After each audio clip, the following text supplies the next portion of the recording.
Hi, it's your friendly neighborhood coach, Jason, and today I'm talking about friction. Not physical friction that we learned in science class, but the friction that we use to help us with positive or negative habits. Yes, friction can be a tool that we use for both of those. Let's go.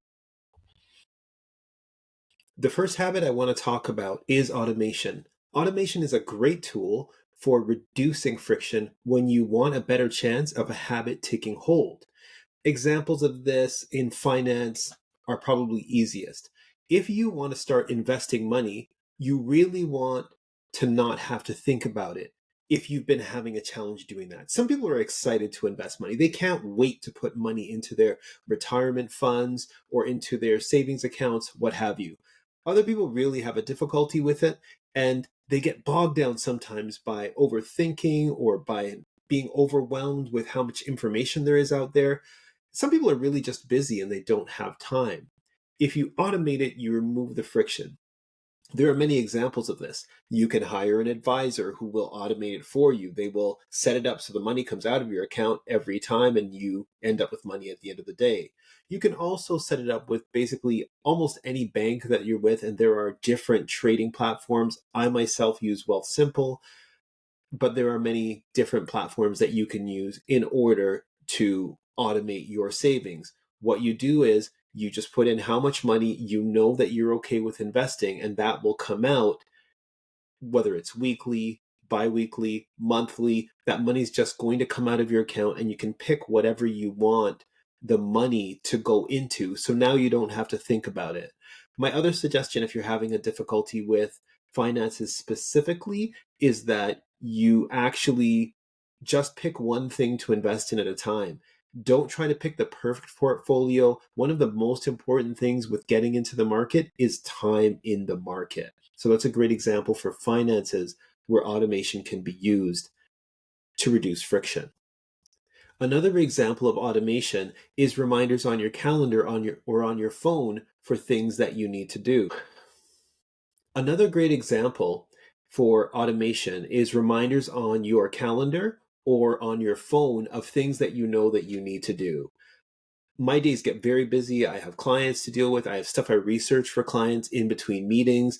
I have training that I'm doing so that I can be a better coach. I have my own life with my kids and my wife and my friends and my social life. There's lots of things that I want to do. And if I want to keep them all straight, just trying to remember them all isn't going to help. So I set a reminder. And when I set a reminder, there's a notification, usually for if it's something that I have to do at home, 15 minutes before. If it's something that's not in the house, the reminder might be an hour before, depending on how far away it is. If I have to meet someone for dinner or lunch, I don't need a reminder 15 minutes before because now I'm late, right? So reminders on your calendar are another great example of automation as a way to help you reduce the friction in your brain of just remembering stuff. We're all getting older. This is something that happens, and even for people who are younger. Some of my clients in their 20s and 30s realize how busy life is getting as they move into the career part of their life and having family, and they're juggling all the things, and they realize, hey, I can't just keep everything in my head anymore. Even in university, some of my clients find great effect of using their calendar just to remind them when things are so they can get places on time. Another great way to automate things isn't even with technology. Sometimes you have friends who have interest in things or just people that you trust. And by having conversations with them about the things that are important to you, when you talk to them, they will remind you of the things that you need to do because they'll say, oh, hey, how's it going with your YouTube channel? Did you start writing that book yet? I can't wait to see what you're going to do with your conference. They'll remind you of stuff. Or simple things that me and my friends remind each other of. It's like, hey, you said you were going to take your wife out to dinner at that restaurant she wants to go to as a surprise. You know you have to book ahead. You can't just go to that place. Did you remember to do that? And by having your friends and the people that you trust around you to have those conversations with, you really open up the door to doing a better job at actually remembering things. If you really want to add more than one person to remind you to do things, some people join masterminds or start masterminds where they have a group of more than one person that they regularly discuss their goals with to make sure that they are staying on track to do the thing that they want to do. It could be argued that this is creating friction because you're giving yourself something else to do, but you're reducing friction because you don't have to remember it on your own. And you're also getting input from a group of people who are going to give you ideas to help you execute on the thing that you want to do. Yes, you're going to help those people also. They're not just there to help you, it's community. Community goes both ways.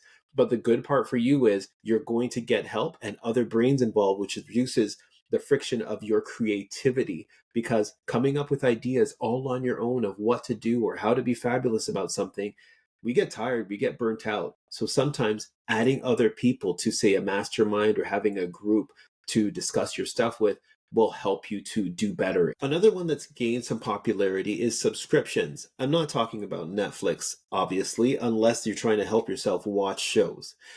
A subscription that I'm a fan of, for example, is we get a fruit and vegetable box to the house. It's actually cheaper than going to the store. And every week we get fruits and vegetables for $20. And if you know what the price of fruits and vegetables is like right now, that's actually not bad at all. What it is we get a break on these fruits and vegetables because they aren't the ones that the stores want, which means farmers sell X amount to the store picks, and then there's still vegetables left over. These are vegetables that were literally going to be thrown away. And this is across Canada. I'm sure there are things like this in the United States as well. But that means that every week I don't think about what fruits and vegetables we're going to eat. I just wait for the box to come and then we eat what's in there. And basically, I'm eating more fruits and vegetables than I used to before that. If you're a person who likes to have really cool clothes, there are subscriptions for that now. There's subscriptions for a lot of things that just keep things coming that you need. Some people I know have subscriptions for toilet paper, box drinks, and things that their family just needs to keep going so they don't have to think about it and keep going to the store, because they know they go through toilet paper every couple of weeks. They just get it delivered to the house. They don't have to think about it anymore. Subscriptions can help to reduce the friction for things that you just need to clear off your deck. It's not even about creating the habit, it's about clearing it off of your deck so you have more room to do things. Some rules that work for reducing friction are going upstream. If you want to have more healthy food in the house that you want to eat, you have to go upstream. What do I mean by that? It's not about when you open the fridge and there's only junk in the fridge, or you open the cupboard and there's only sugar or things that you know you're not supposed to eat in there. What you want to do is have the things that are healthy for you in the house, which means go upstream to the supermarket.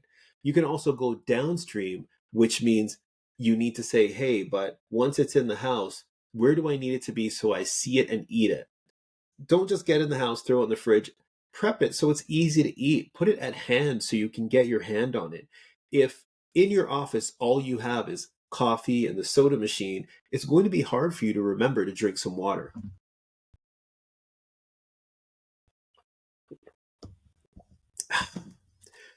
Another thing that works, go, is what's called clubbing. If you're doing something or you regularly do something and that's working for you, you want to make sure that you add something else to it that you're having a challenge with. So, an example of clubbing is, hey, if you wake up early every morning, instead of reaching for your phone to scroll at things that don't matter, you want to put something closer to you that you want to do, like a book, if you want to start reading more, or you want to put on your desktop where you'll see it, or on your screen, whichever, the thing that you want to listen to, the book you've been meaning to listen to, or the podcast you meaning to listen to, so that you have reduced the friction. Another thing, if you always pick up your phone, that's the habit that you're doing. Um, Putting the stuff where you want to see it or will see it easily reduces the friction. It works the opposite also. If you're always picking up your phone at night or in the morning, whichever, a lot of us have that habit, and looking at things that don't really matter to us, put those things on the back screen so that you have to scroll through your desktop in order to get to it. Another good rule to make for yourself is first and then.